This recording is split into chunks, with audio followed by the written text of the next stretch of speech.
There we go. Okay. Muy bien. Pues la otra vez habíamos estado hablando, ¿verdad?, de lo que llamamos los componentes o las definiciones del plan de Dios en cuanto a la extensión. Ya habíamos hablado de la predeterminación, que es básicamente la relación que Dios tiene con todo el universo, ¿verdad? Todas las cosas que pasan, Él ¿verdad?, tiene esos resultados de su voluntad, ¿verdad? Él controla o ya ha determinado todo lo que pasa en el universo. Entonces, cuando viene a los seres humanos, pues entonces eso se llama predestinación, que es básicamente la relación entre, ¿verdad?, la voluntad de Dios y entonces y los seres humanos. El otro es Dios y toda la creación. Así que dentro de la predeterminación entonces está la predestinación. Entonces dentro de la predestinación entonces está la elección. Así que, ¿verdad?, tenemos círculos concéntricos. Y el llamamiento general. Que es, ¿verdad?, la predeterminación, después está la predestinación y después está dentro la elección. ¿Okay? La elección tiene que ver con la salvación. ¿Okay? La relación de Dios en la salvación. ¿Okay? Entonces vimos que en contraste a esto, entonces está ¿verdad?, opuesto a esto está lo que se llama reprobación.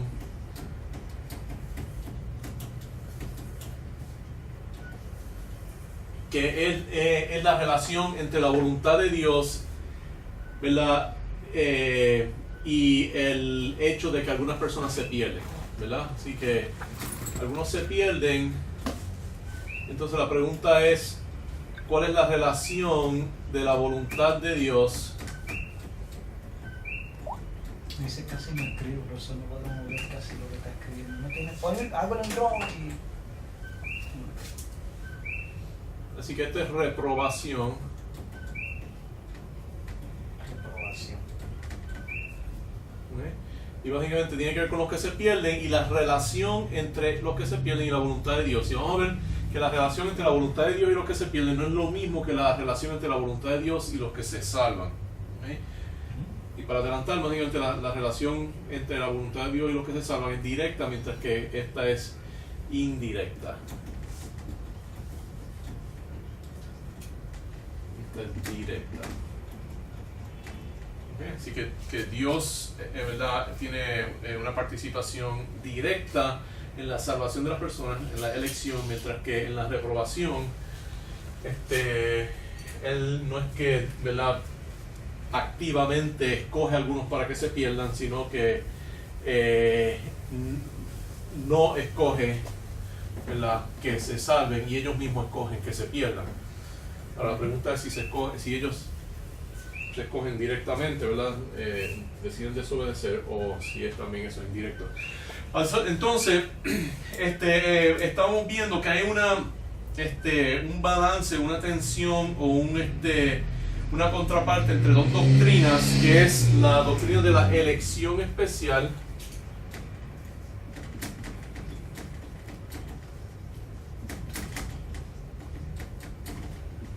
y lo que llamamos el llamamiento o el llamado universal. ¿Okay? Muchas veces nosotros pensamos que las doctrinas que están encontradas es la elección especial y la doctrina de lo que llamamos el libre albedrío, ¿verdad?, para usar algunos términos en inglés, lo que llaman free will, ¿verdad?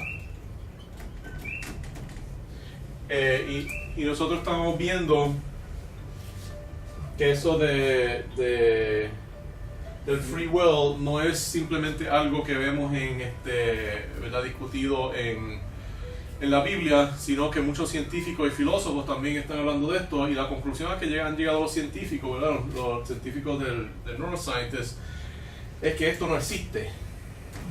¿Okay? Pero yo creo que eso es un punto de vista extremo. Entonces, pero lo que tenemos que ver es que lo que sí dice la Biblia, lo que tiene la Biblia es elección especial y un llamado universal. Entonces, como consecuencia del llamado universal, nosotros entonces teorizamos o postulamos que existe libre albedrío. ¿Entienden eso? Porque en sí, es como la Trinidad, ¿verdad? La Biblia nunca dice que Dios es tres y Dios es uno. Lo que dice es que Jesucristo es Dios, que Jesucristo es, que el Padre es Dios, que Dios es uno y que Jesucristo no es el Padre. Y entonces también está el Espíritu Santo. Entonces, pues, uno toma todas esas doctrinas y trata de armonizarlas y saca con la doctrina de la Trinidad. Pues, aquí también no tenemos una doctrina del libre albedrío, lo que tenemos es la doctrina del llamado universal, pero como consecuencia de eso, entonces nosotros creemos aquí en el libre albedrío y aquí, entonces, creemos en lo que se llama la soberanía de Dios.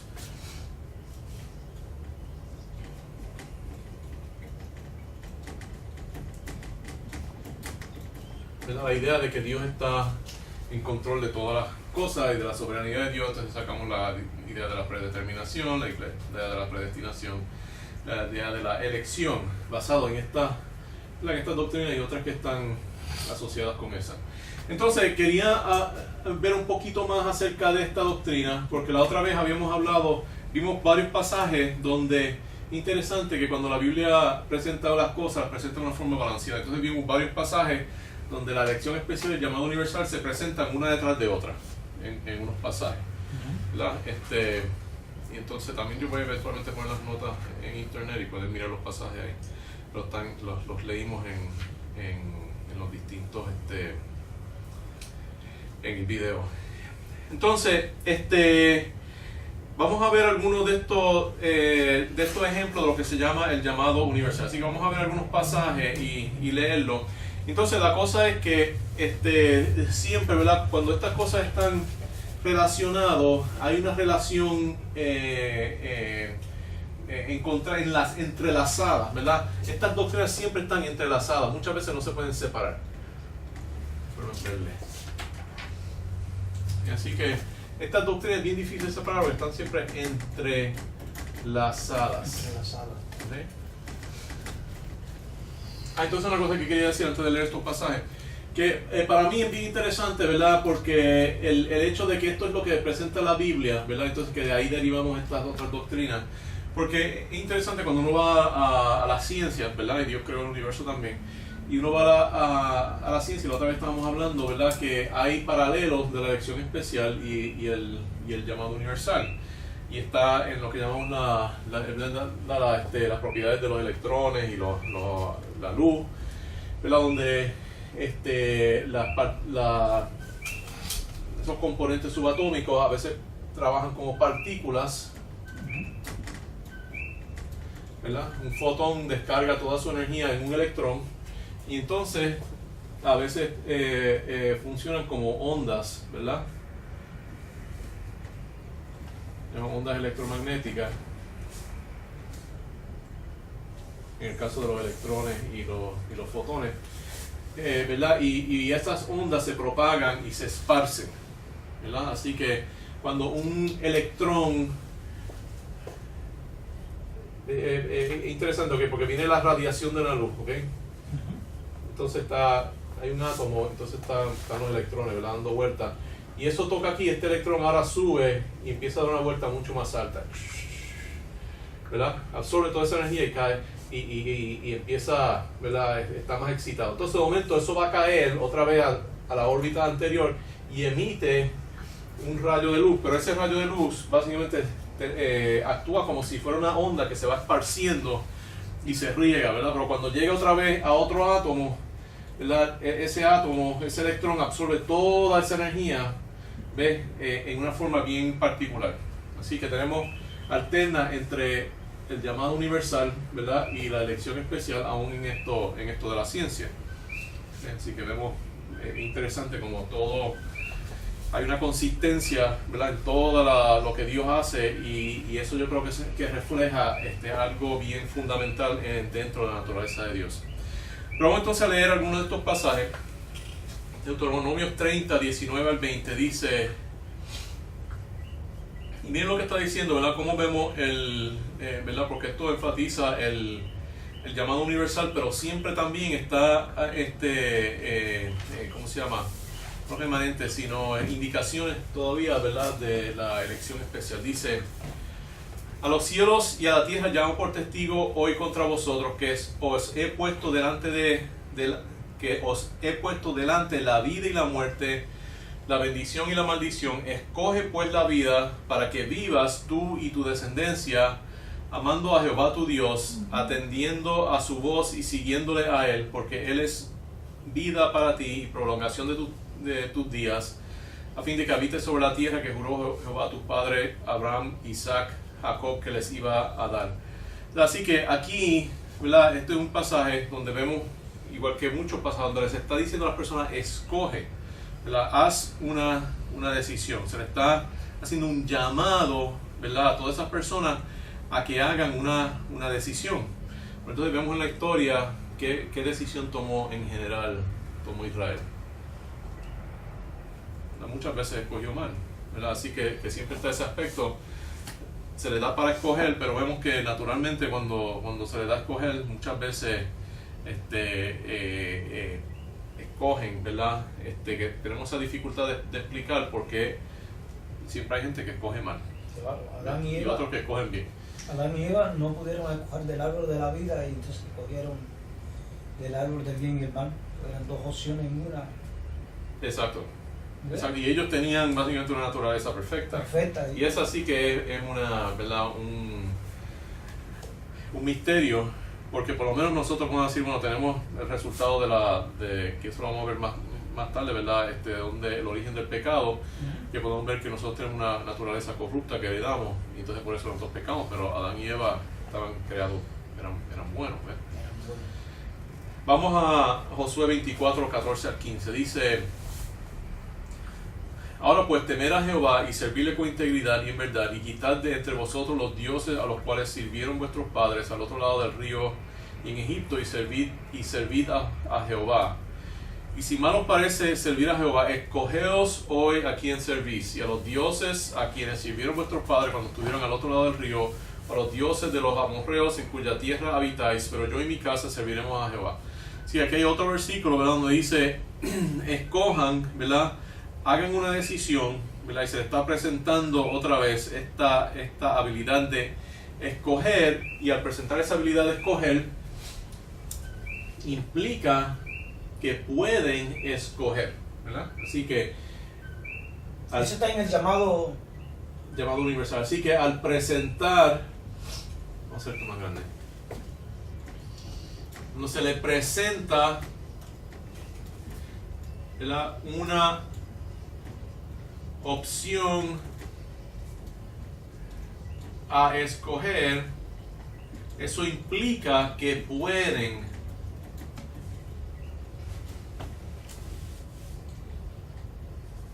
escoger, ¿verdad? O sea que hay, ¿verdad?, porque no se le está ni obligando ni se le está y se le está dando la opción, ¿verdad?, y no se le está obligando. Así que implica la idea de que existe algún tipo de habilidad de hacer decisiones, ¿verdad?, de escoger en algún nivel. Profesor, ¿y esta gente que están engañados? Los muchachos que están jóvenes, que en la escuela ven esto, que no creen en Dios y le engañan mentalmente, y la gente que están afuera por la ignorancia, ¿en qué punto quedan estos? Bueno, no tienen la idea para escoger si de bien y mal porque están engañados. Bueno, eso lo vamos a ver porque básicamente para nosotros escoger siempre hay una opción. Siempre hay una opción. Porque, o sea, yo fui a todas estas escuelas, a mí siempre me presentaron todas estas cosas, pero pues yo las rechacé porque no me hacían sentido. Pero, ¿verdad?, obviamente a mí se me habían enseñado esas otras cosas, pero la cosa es que uno de los requisitos, que lo vamos a ver en un momento, es que la persona tiene que querer saber lo que es la verdad. Y la persona de verdad quiere saber la verdad, pues, ¿verdad?, es uno de los prerequisitos. Sí. Entonces, vamos ahora a Ezequiel 18, 30 a 32. Este es uno de los pasajes más, ¿verdad?, más contundentes. 30 y 32, de más peso en esta uno tratar de entender la relación entre estas dos doctrinas, ¿verdad? La idea de la elección especial y el llamado universal, porque la elección especial es la idea de que solamente algunos responden a ese llamado universal, y esos que escogen es porque Dios hace una obra especial en esas personas que las trae. ¿Ve? Vimos muchos versículos que hablaban de eso. Pero entonces, eso, lo que vamos a ver ahora es que este llamado universal es también un llamado genuino. No es que Dios esté engañando a la gente. Él de verdad está haciendo un llamado genuino a las personas.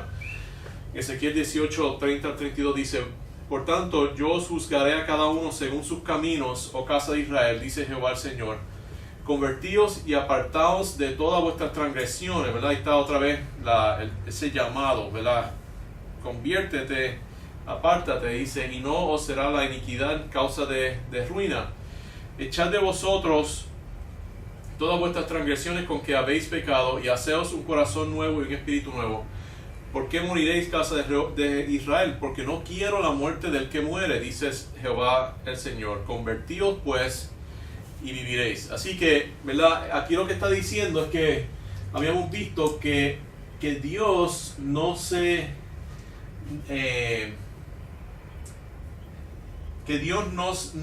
place en la reprobación.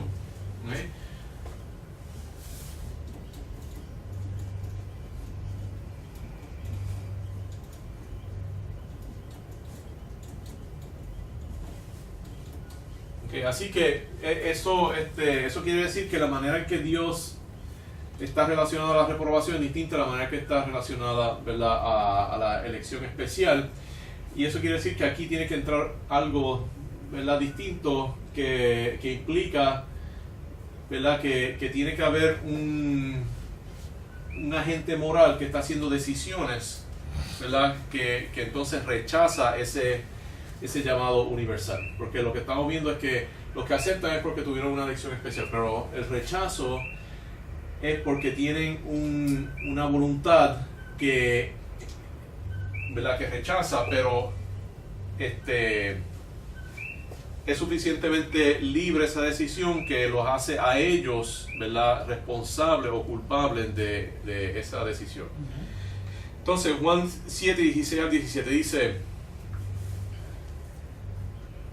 Jesús le respondió y dijo: mi doctrina no es mía, sino la del que me envió. El que quiere hacer la voluntad de Dios conocerá si la doctrina es de Dios o si yo hablo por mi propia cuenta. O sea, aquí es uno de los requisitos grandes para saber la verdad, ¿verdad? Uno tiene que querer hacer la voluntad de Dios. Y el problema es que, ¿verdad?, es bien difícil uno querer hacer la voluntad de Dios porque uno no confía en Dios, ¿verdad?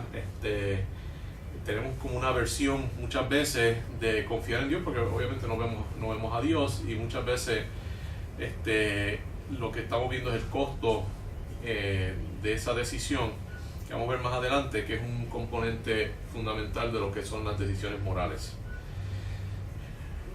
Aquí vemos, ¿verdad?, nuestra voluntad, ¿verdad?, nuestros deseos controla nuestro entendimiento. No creemos porque no queremos creer.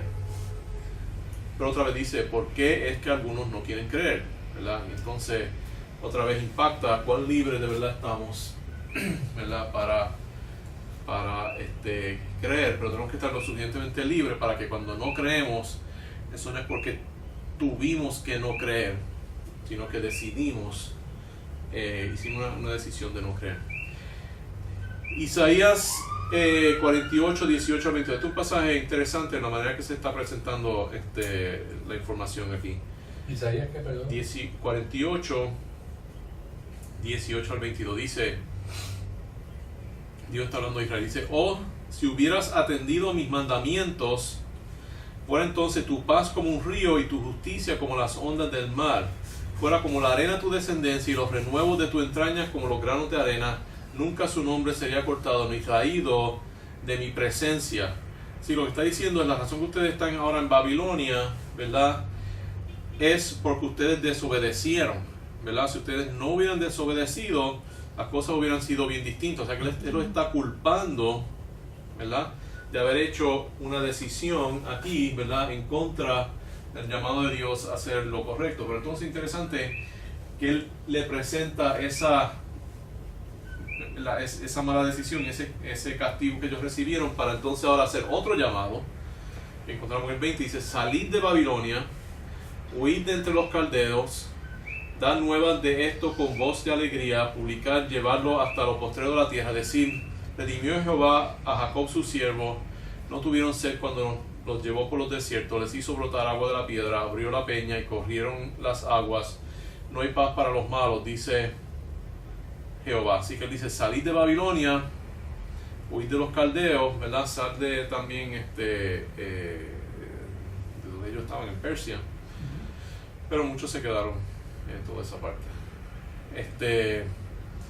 Entonces, yendo al Nuevo Testamento, ¿verdad? Ya habíamos visto uno en el Nuevo Testamento, vamos a ver otro en el Nuevo Testamento. Entonces vamos a tomar preguntas y continuar en otra dirección. Dice Marcos 8, 34-37, dice: y llamando a la gente y a sus discípulos les dijo: si alguno quiere venir en pos de mí, niéguese a sí mismo y tome su cruz y sígame, porque todo el que quiere salvar su vida la perderá, y todo el que quiere que pierda su vida por causa de mí y del evangelio la salvará. Porque ¿qué aprovechará al hombre si ganare todo el mundo y perdiere su alma? ¿O qué recompensa dará el hombre por su alma? Estos pasajes interesantes porque dice: el que quiere salvar su vida la perderá. ¿Okay? Pero entonces, o sea, lo que está diciendo es que tu deseo no debe ser salvar tu vida porque la vas a perder. Pero entonces dice que si tú pierdes por vida, la salvará. ¿Y qué está haciendo? Está apelando otra vez al uno querer salvar su vida. Sí, claro, uno tiene todo el deseo para hacerlo. ¿Ve? Lo que está diciendo es que la manera de tú salvar tu vida es no preocupándote por salvar tu vida, ¿ve? Sino siguiendo la causa de mí y del evangelio.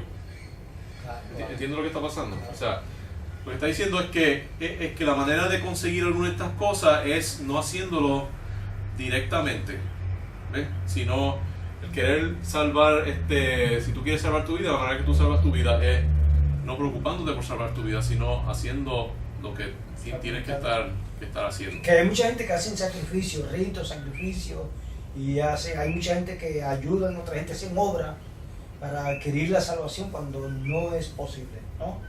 No, y también alguna gente pues no quiere arriesgarse, ¿ves? Y quieren, por ejemplo, hay un costo, ¿verdad?, en seguir a Jesucristo, y mucha gente pues no quiere arriesgarse porque le puede causarle la vida. Y entonces pues muchas veces hacer el bien toma cierta cantidad de riesgo, y la cosa es que nosotros, ¿verdad?, no estamos haciendo todo lo que nosotros podíamos hacer. Si uno se pone a ver todas las cosas que están pasando en el mundo, ¿verdad? Hay muchas cosas que nosotros podíamos hacer que son un poco arriesgadas, pero que podíamos hacer mucho bien si tuviéramos el valor, ¿verdad? Y me incluyo a mí mismo. Pero si de verdad queremos ¿verdad?, salvar nuestra vida, lo que tenemos que estar haciendo es ¿verdad?, no preocupándonos por nuestra vida, sino por la causa del evangelio y la causa de mí. Salvar la vida, uno tratar de salvar la vida, no tratar de salvar la vida. Exacto, tratar de salvar la vida es enfocarse en otra cosa, que es hacer lo que tenemos que estar haciendo. Como cuando yo era joven, ¿verdad?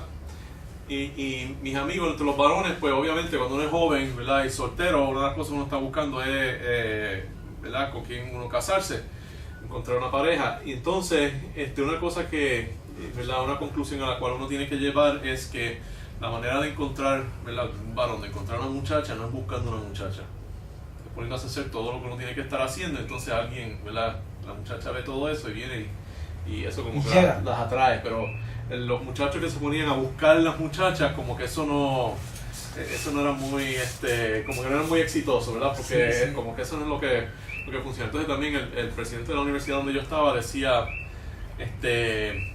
que si uno busca la felicidad, uno nunca la va a encontrar. Él dice, happiness, era un dicho que que él tenía, el fundador de donde yo estaba, Bob Brown Sr., decía, happiness is found on the road to duty.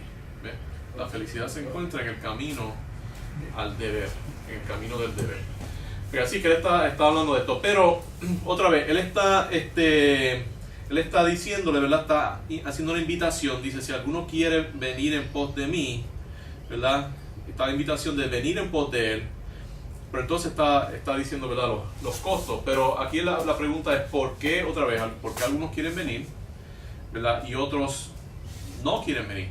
Obviamente un componente es ese costo, ¿ves? Pero ¿por qué algunos están dispuestos a pagar el costo y otros no están dispuestos a pagar el costo, ¿verdad? Y eso otra vez vuelve aquí. Así que vemos, ¿verdad? Que están bien entrelazadas estas dos cosas, las dos están juntas, y aun cuando habla de la elección especial, como habíamos leído algunos versículos la otra vez, también se está casi siempre haciendo algún tipo de llamado, ¿verdad? Y hay algo que la voluntad humana está envuelta, pero la pregunta es cuál toma prioridad, ¿verdad? Yo creo que la Biblia está bastante clara que la voluntad de Dios es la que toma prioridad. Claro. ¿Algunas preguntas en cuanto a todo esto? ¿Preguntas, comentarios? No. Ok. Lo que hemos estado haciendo es buscando definiciones, ¿verdad? Para uno entender lo que dice la Biblia, uno está leyendo los pasajes, podemos mencionar, esto está hablando de este tema, ¿verdad? Y uno pueda recordarse de otros temas, otros pasajes donde está hablando del mismo tema. Entonces, ahora vamos a hablar de una cuarta definición que tiene que ver con la extensión del plan de Dios, y es lo que llamamos presciencia.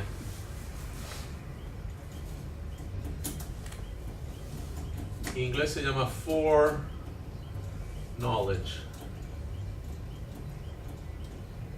¿Okay? Y es la habilidad de Dios de conocer lo que va a suceder de antemano, ¿verdad? Y entonces la cosa es que la otra vez estábamos hablando un poquito acerca de esto, porque una manera fácil de ver esto es que, bueno, ¿verdad? Que Dios existe, nosotros estamos dentro del tiempo, Dios existe fuera del tiempo, así que Dios puede ver, ¿verdad? Todas las cosas que ocurren, y Él está igual de presente en el futuro de lo que está en el pasado, pero siempre en todas esas definiciones, ¿verdad? Como quiera se encuentran, ¿verdad? Estas paradojas, muchas veces no es posible uno salir de ellas, sino que encuentra otras formas en las cuales se entrelazan, porque eso asume entonces de que, ¿verdad? El pasado, el presente y el futuro están como en un plano donde todos existen de la misma forma, y eso es una assumption que no necesariamente, ¿verdad? Que es básicamente lo mismo que decir que el futuro está corriendo y Dios está mirándolo, y pues entonces está mirando y puede predecirlo, ¿ves? O sea, uno pone el tiempo aquí, lo pone allá, más o menos es equivalente. El problema siempre existe, lo que pasa es que uno lo mueve de un lado, de un lado para otro. Pero entonces Dios no solamente sabe todo lo que va a suceder, sino que Él también conoce las cosas potenciales que van a suceder. Vamos a algunos pasajes. 2 de Samuel 23, 10 al 12 dice, y esto es algo que es bien interesante. Cuando yo leí este pasaje me da en una clase, básicamente esta misma clase, es algo que es medio obvio, pero que uno como que no, hasta que no lo ve, como que no se da cuenta. Dice, y dijo David, Jehová, Dios de Israel, tu siervo tiene entendido que Saúl trata de venir contra Keila, donde él estaba escondiéndose, a destruir la ciudad por causa mía. Me entregarán los vecinos de Keila en sus manos. Descenderá Saúl como ha oído tu siervo. Jehová, Dios de Israel, te ruego que lo declares a tu siervo. Y Jehová dijo, sí, descenderá. Dijo luego David, me entregarán los vecinos de Keila a mí y a mis hombres hermanos de Saúl. Respondió, os entregarán. Entonces, ¿qué pasó? ¿Saben lo que pasó en la historia? Pues David se fue, ¿verdad? Y ninguna de esas cosas pasó. David se fue de la ciudad, entonces Saúl oyó que David se había ido, Saúl no vino, entonces como se habían ido y Saúl no vino, pues tampoco lo entregaron. O sea que nada de esto pasó, pero el potencial de que hubiera podido pasar era algo que Dios conocía, ¿verdad? Él podía ver como todas esas cosas. O sea que eso es bien interesante, porque esa idea de que Dios está mirando el pasado, el presente y el futuro, y por eso es que Él conoce el futuro, pero Él no solamente conoce el futuro, Él conoce los potenciales futuros que podrían pasar.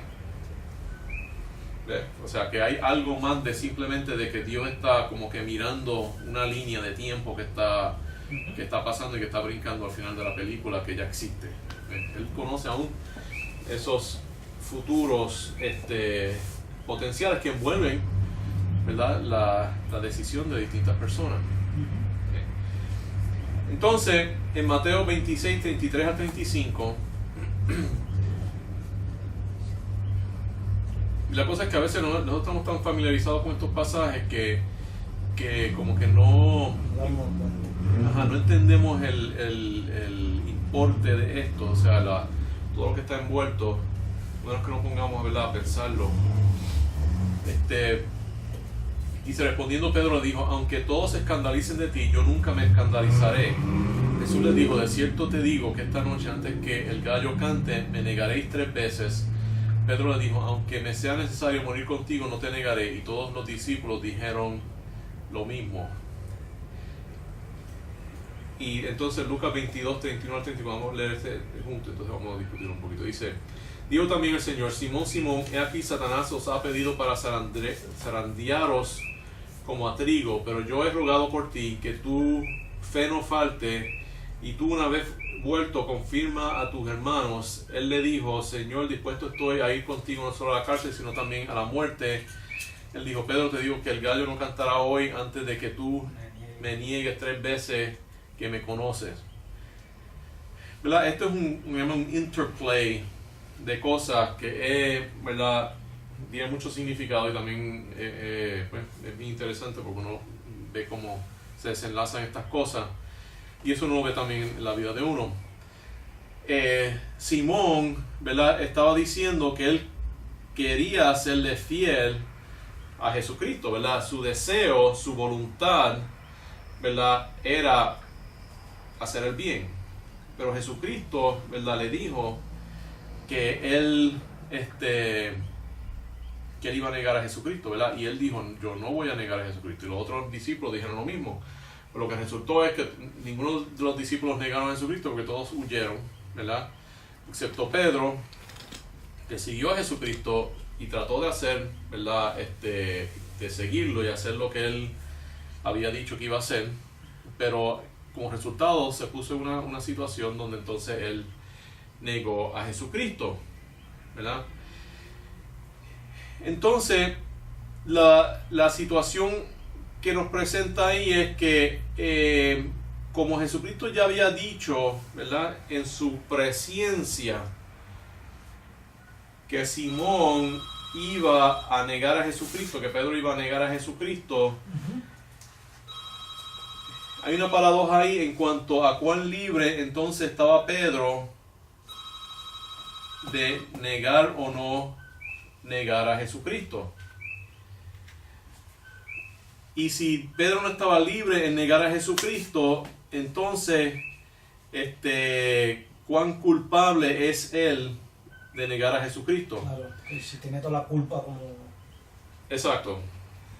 Pero yo estaba leyendo algo donde estas paradojas, ¿verdad?, llegan a un nivel bien alto, porque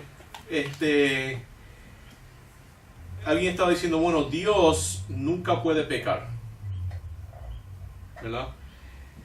Entonces, si Dios no puede pecar y siempre tiene que hacer el bien, ¿qué crédito es hacer algo que uno como quiera está obligado a hacerlo? ¿Ves? Mientras que el diablo está, ¿verdad?, por su naturaleza, pues está atado en pecado. Entonces como que qué culpa tiene él de seguir ese, ¿verdad?, su naturaleza, que es lo que es su naturaleza. Ahora, obviamente hay un punto donde esa naturaleza cambió, ¿verdad? Y definitivamente el diablo ahí es culpable, ¿verdad? En ese punto. Pero la cosa es que el bien y el mal, ¿verdad? Como quiera son bien y el mal, no, aun si estamos siguiendo, si no es completamente libre, porque demuestra, ¿verdad? Es ¿cómo se llama? El síntoma o la demostración o la manifestación, es la palabra correcta, de una naturaleza que es buena o mala. Así que la cosa es que no solamente la idea está de la cuestión del libre albedrío,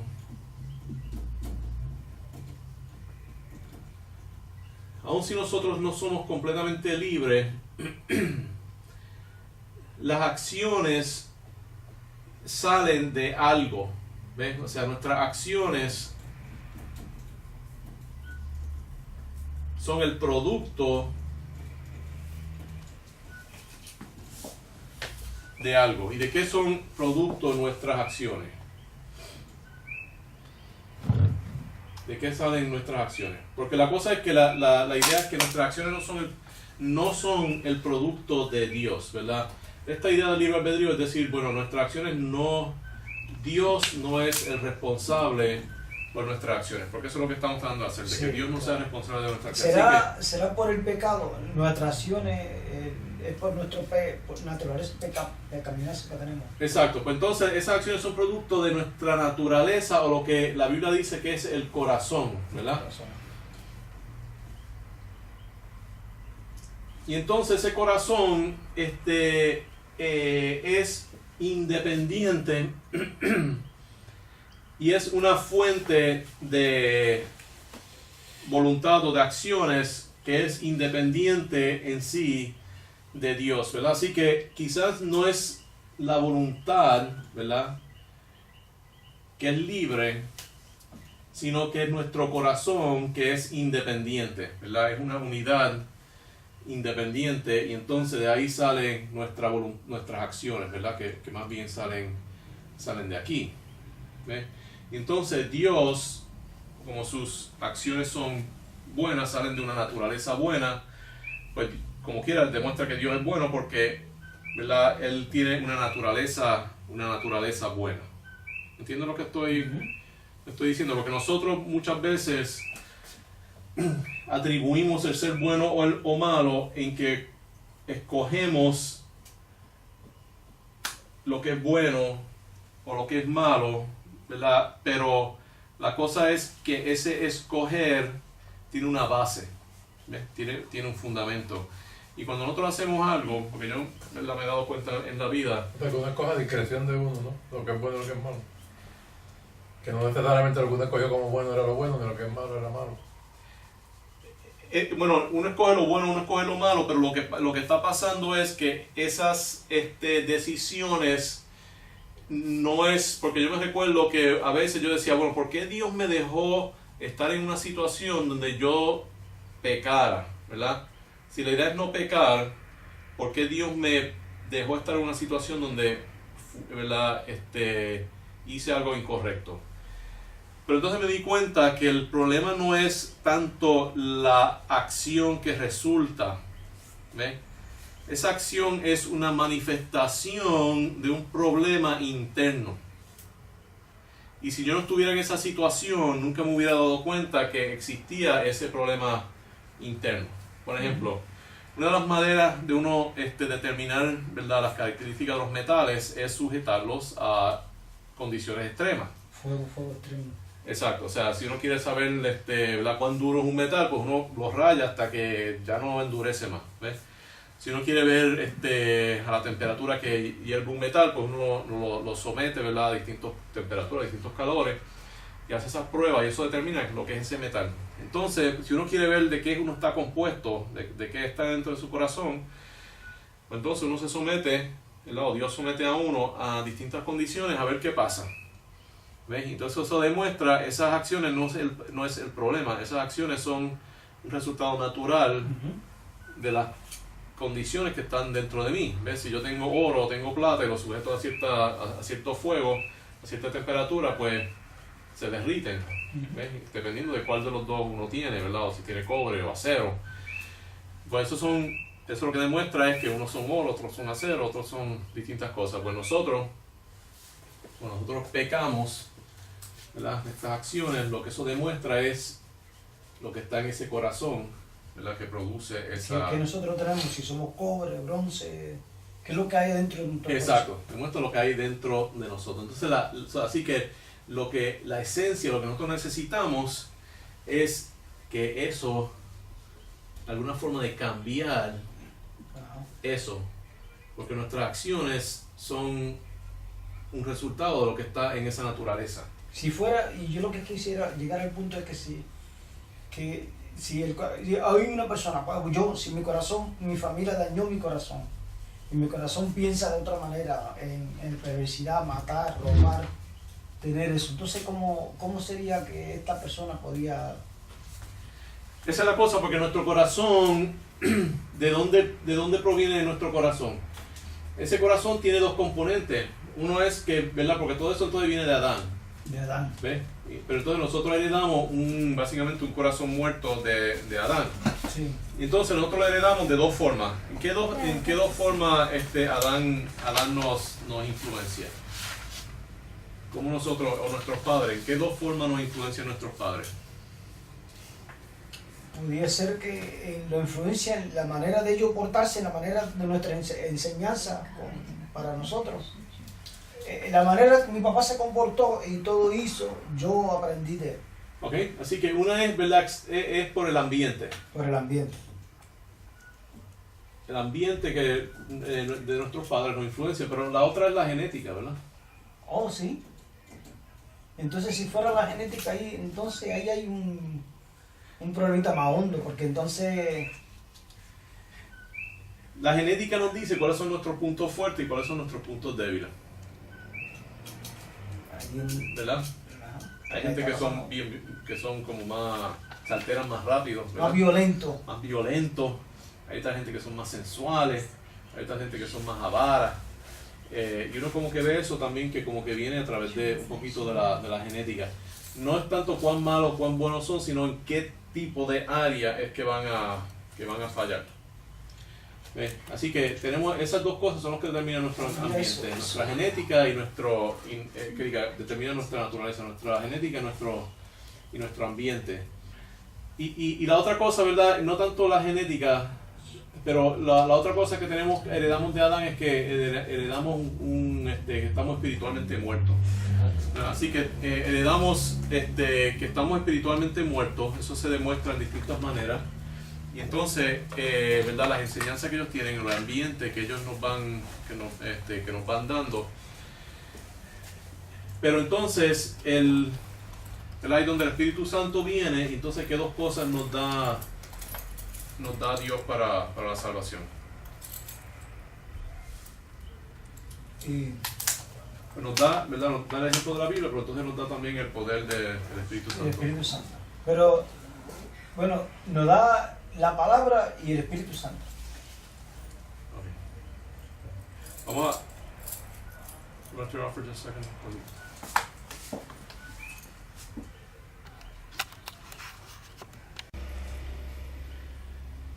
Ok.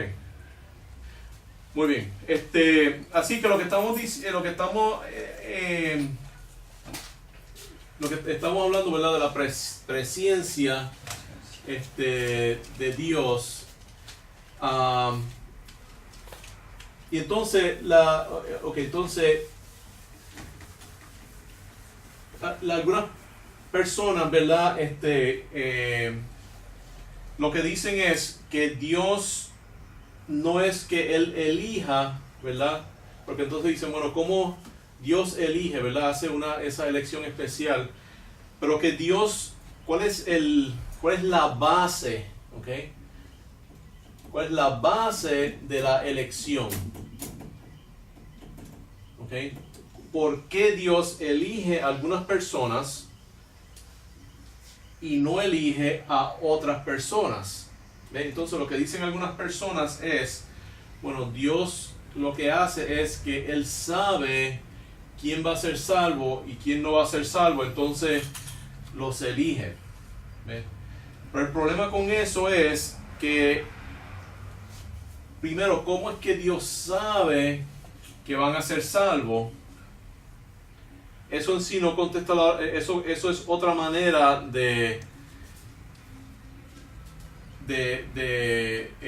¿cómo se llama? De predestinación, ¿ves? O sea, porque no puede haber presciencia si no hay algún tipo de predestinación. Esa es la idea de que estamos diciendo. Cuando Jesucristo ya le dijo a Simón, ¿verdad? Tú vas a hacer esto, pues eso iba a pasar. ¿Ves? Él estaba mirando en el futuro y viendo qué iba a pasar, pero al él decirle eso va a pasar, eso estaba ya fijo, eso no podía no pasar de esa forma. Eso tenía que ser así porque eso fue... Exacto, porque era Pero así. se lo dijo antes que él podía evitar eso. No, él no dijo antes, lo que dijo es que Tú me negarás 3 veces, se lo dijo antes de que Exacto. lo llevaran a... que lo llevara, y aún con todo y eso, pues como quiera lo hizo. ¿Ves? O sea, que si él sabía, lo hizo. Supongamos en lo de Judas, Judas que él hizo ese trabajo que hizo con Jesús. La gente lo pone a duda que él se salvó también. Mucha gente cree que Judas también se salvó.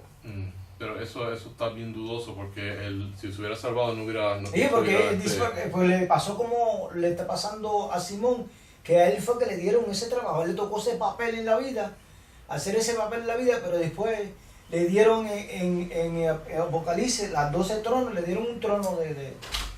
Pero dice, yo he rogado por ti que tu fe no falle, y una vez vuelto, confirma tu hermano. O sea, que él estaba también diciendo, bueno, tú vas a volver, ¿ves? Porque ya él había sido, ¿verdad? Preescogido antes. Preescogido, que él iba a volver. ¿Ves? Pero que el punto es que el simplemente decir, porque Dios escoge basado en que Él conoce la decisión que nosotros vamos a hacer, tiene 2 problemas. Y vamos a ver cuáles son esos 2 problemas. Primero es que ¿por qué Dios conoce?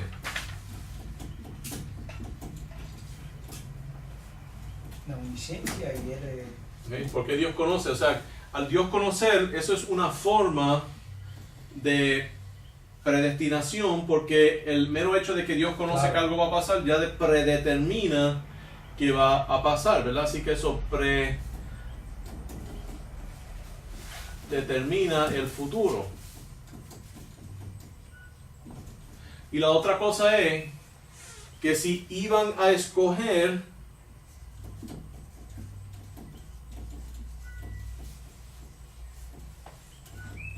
¿por qué entonces se necesita que Dios lo escoja?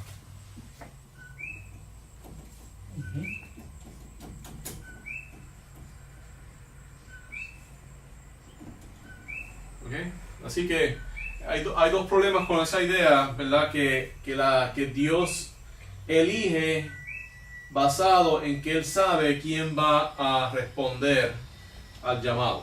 ¿Ves? Porque primero, como Dios conoce, ya eso es una forma de predeterminación. La presciencia implica predestinación.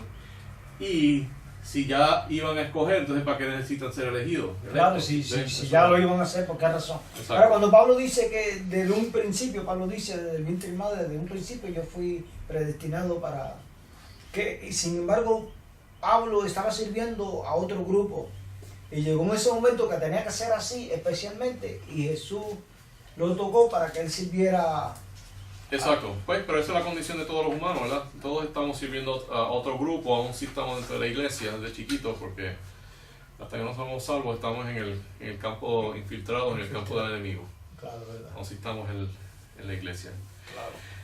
Ok, ahora, vamos a hacer una cosa, voy a parar otra vez el video. Para empezar de nuevo, porque ahora vamos a empezar con un tema un poquito distinto. Okay.